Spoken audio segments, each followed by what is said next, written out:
Ruben Onsu ungkap penyebab jatuh pingsan, sebut terlalu capek bekerja.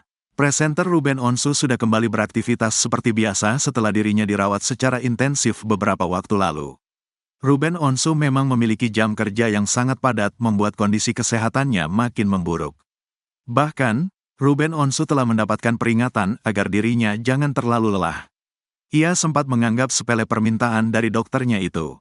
Kata dokter, jangan terlalu capek, normal lah, ujar Ruben Onsu dikutip Rabu, tanggal 22 Mei tahun 2024. Padahal, Ruben juga sudah mengurangi waktu kerjanya yang begitu padat.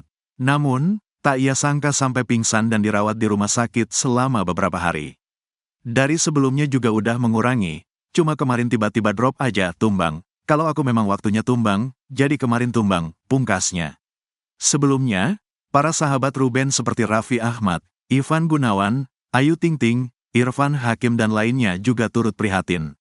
Sebab, Ruben yang terkenal gila kerja tersebut tak ada waktu jeda untuk dirinya beristirahat.